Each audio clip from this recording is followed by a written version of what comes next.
Hello mga kalamat, magandang araw sa inyong lahat. So welcome back dito sa aking training ground.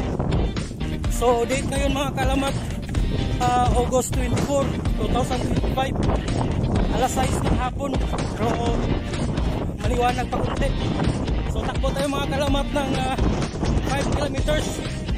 So location namin ngayon mga kalamat is nandito kami sa Indian Ocean.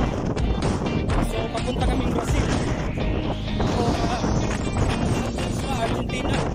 So magbiyahe kami mga kalamat ng 30 to 31 days. So isang buwan, no, ang biyahe namin. So dito kami mga kalamat, no?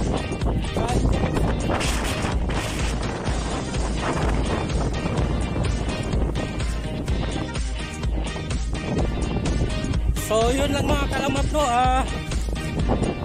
update ko na lang kayo sa mga pangyayari dito sa loob ng 31 days. So ito mga kalamat, paunti-unti nang gumugulong yung biyahe namin. So yun lang mga kalamat, maraming salamat, God bless, and see you next time. Please don't forget to click the bell button para lagi kayong updated. That's all for today.